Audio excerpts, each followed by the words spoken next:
Você está no canal Guerra Hoje. Fique por dentro das notícias de geopolítica atualizadas todos os dias. Inscreva-se no canal, ative o sininho e deixe seu comentário. Sua opinião é importante para nós. Guerra Hoje.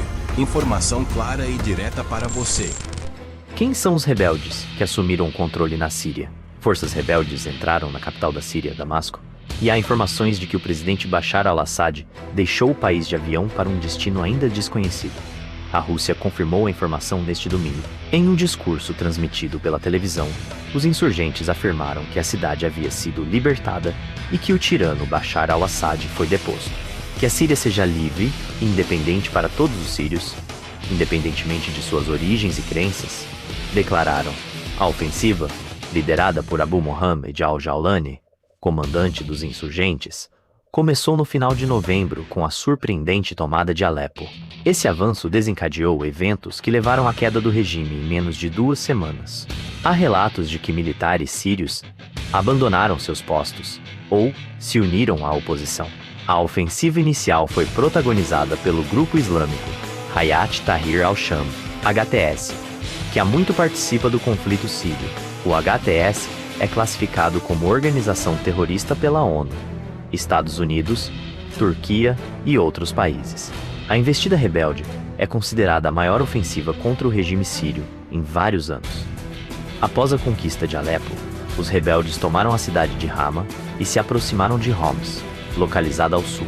No sul do país, próximo à fronteira com a Jordânia, insurgentes locais assumiram o controle da maior parte da província de Deraa, onde teve início a revolta contra Assad em 2011. No norte, a ofensiva surpreendeu o exército sírio, que recuou de Alepo, Hama e outras regiões sem grande resistência. Quem são os combatentes do HTS? O HTS tem raízes profundas no conflito sírio. Surgiu em 2011 com o nome Jabhat al-Nusra, inicialmente como uma afiliada da Al-Qaeda. Na época, Abu Bakr al-Baghdadi, líder do Estado Islâmico, também contribuiu para a criação do grupo. Desde o início, o HTS se destacou como uma das forças mais letais contra o regime de Assad. No entanto, sua ideologia jihadista o colocou em oposição à coalizão rebelde da Síria Livre. Em 2016, o líder Abu Mohammed al-Jawlani rompeu com a Al-Qaeda e dissolveu a Jabhat al-Nusra. Um ano depois, formou o Hayat Tahrir al-Sham, ao unir-se a outros grupos com ideologias semelhantes. Atualmente, o HTS controla a província de Idlib, no noroeste do país, onde estabeleceu um governo local. No entanto, o grupo é acusado de violações de direitos humanos, além de enfrentar dissidências internas e conflitos com facções rivais. Diferentemente do Estado Islâmico, que buscava formar um califado global, o HTS foca em implantar um governo islâmico rígido na Síria. Até recentemente, o HTS não havia demonstrado intenção de retomar o conflito em grande escala ou desafiar Assad pelo controle nacional. Contudo, o cenário mudou rapidamente em questão de dias, e os rebeldes agora ameaçam tomar o país. Por que a guerra começou na Síria? O conflito sírio teve início em março de 2011, após manifestações pró-democracia na cidade de Deraa, inspiradas nos levantes que ocorriam em países vizinhos contra governos autoritários. A violenta repressão do regime sírio aumentou os protestos, que logo tomaram todo o país e exigiam a saída de Assad. Inicialmente, a oposição armada surgiu para se defender e depois expulsar as forças do governo de suas regiões. Assad, por sua vez, prometeu reprimir o que chamou de meterrorismo patrocinado por estrangeiros. Dessa maneira, diversos grupos rebeldes emergiram, potências internacionais começaram a se envolver e organizações extremistas, como o Estado Islâmico e a Al-Qaeda, entraram em cena. A guerra rapidamente se intensificou, tornando-se um conflito em grande escala que atraiu potências mundiais e regionais. Mais de 500 mil pessoas morreram e cerca de 12 milhões tiveram que deixar suas casas, com 5 milhões buscando refúgio no exterior. Como começou a atual ofensiva rebelde? Nos últimos 4 anos, a guerra na Síria parecia ter perdido intensidade. Assad controlava grande parte do país, com algumas regiões permanecendo fora de seu alcance, como áreas curdas no leste. No sul, onde as revoltas começaram, havia protestos esporádicos, mas sem grandes ações. No deserto sírio, remanescentes do Estado Islâmico ainda causam problemas, especialmente durante a temporada de coleta de trufas, quando pessoas buscam a iguaria para venda.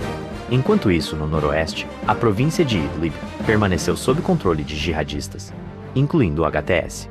Apesar de tentativas do regime de retomar a área, um cessar-fogo mediado pela Rússia e Turquia em 2020 manteve a situação relativamente estável.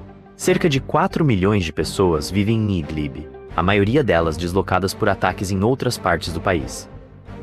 Alepo, uma das maiores derrotas dos rebeldes, foi um símbolo da brutalidade do conflito. Para vencer, Assad contou não apenas com o enfraquecido exército sírio, mas principalmente com o apoio aéreo da Rússia e forças terrestres fornecidas pelo Irã, incluindo o Hezbollah. Recentemente, ataques israelenses às posições iranianas e ao Hezbollah na Síria enfraqueceram significativamente essas forças. O Hezbollah, em particular, sofreu com a intensificação das ofensivas israelenses no Líbano. Esse cenário encorajou o HTS e outros grupos jihadistas em Idlib a lançar um ataque surpreendente em Alepo, deixando o regime de Assad vulnerável. Sem o suporte das forças iranianas e com a crescente pressão israelense, o exército sírio foi incapaz de resistir à ofensiva rebelde. Poucas pessoas esperavam pelos rápidos acontecimentos vividos pela Síria nos últimos dias, depois que a oposição armada, liderada pelo grupo Hayat Tahrir al-Sham HTS Organização para a Libertação do Levante, sediado na província de Idlib, no noroeste do país, anunciou o início da sua ofensiva final contra as forças do governo sírio. Uma semana atrás, o regime de Bashar al-Assad havia ameaçado esmagar os terroristas. Mas a notícia da queda do regime sírio surpreendeu a maior parte dos observadores do país. A rápida sucessão de acontecimentos suscitou muitas perguntas, especialmente em relação aos motivos do colapso do exército sírio, ocorrido em velocidade assombrosa. Quais fatores terão contribuído para a derrocada das forças armadas sírias e sua seguida retirada das batalhas contra os rebeldes? São mais de 1,5 mil tanques e 3 mil veículos blindados, além de artilharia e sistemas de mísseis, segundo o Índice Global de Poder de Fogo. Em termos de poderio aéreo, a Síria possui caças, helicópteros e aviões de treinamento, e também conta com uma modesta frota naval, vários aeroportos e portos vitais, como Latáquia e Tartus. A posição do exército sírio, teoricamente, pode parecer favorável, mas ela foi debilitada por muitos fatores. O exército perdeu uma grande parcela do seu pessoal, estimado em 300 mil soldados nos primeiros anos da Guerra Civil. Algumas estimativas afirmam que o exército perdeu a metade das suas fileiras, seja devido aos combates, ou porque alguns soldados fugiram ou se uniram aos grupos de oposição. A Força Aérea também sofreu grandes perdas devido à Guerra Civil e aos ataques aéreos americanos. O salário não dá para 3 dias, apesar das consideráveis reservas de petróleo e gás da Síria. Sua capacidade de exploração foi gravemente limitada pela guerra. As condições econômicas também se deterioraram ainda mais, especialmente nas regiões controladas pelo governo de Assad. Em dezembro de 2019, o Congresso dos Estados Unidos aprovou a chamada Lei César. O texto entrou em vigor em junho de 2020, impondo sanções econômicas a qualquer agência governamental ou indivíduo que fizesse negócios com o governo da Síria. Diversos relatórios indicam que os salários dos soldados do exército de Assad são baixos, um valor tão pequeno que não dá nem para 3 dias.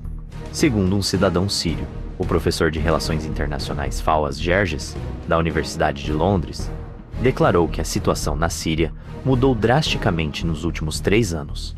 Um dos motivos, segundo ele, são as sanções americanas, que empobreceram o povo sírio e os oficiais do exército. Segundo informações, os soldados não recebem alimentos suficientes, o que os deixa em estado psicológico difícil e à beira da inanição. Segundo ele, na quarta-feira, Assad decretou um aumento salarial de 50% para os soldados, segundo a agência de notícias estatal síria. Aparentemente, o objetivo da medida foi levantar o moral da tropa, em meio ao avanço das forças da oposição. Você está no canal Guerra Hoje. Fique por dentro das notícias de geopolítica atualizadas todos os dias. Inscreva-se no canal, ative o sininho e deixe seu comentário. Sua opinião é importante para nós. Guerra Hoje. Informação clara e direta para você.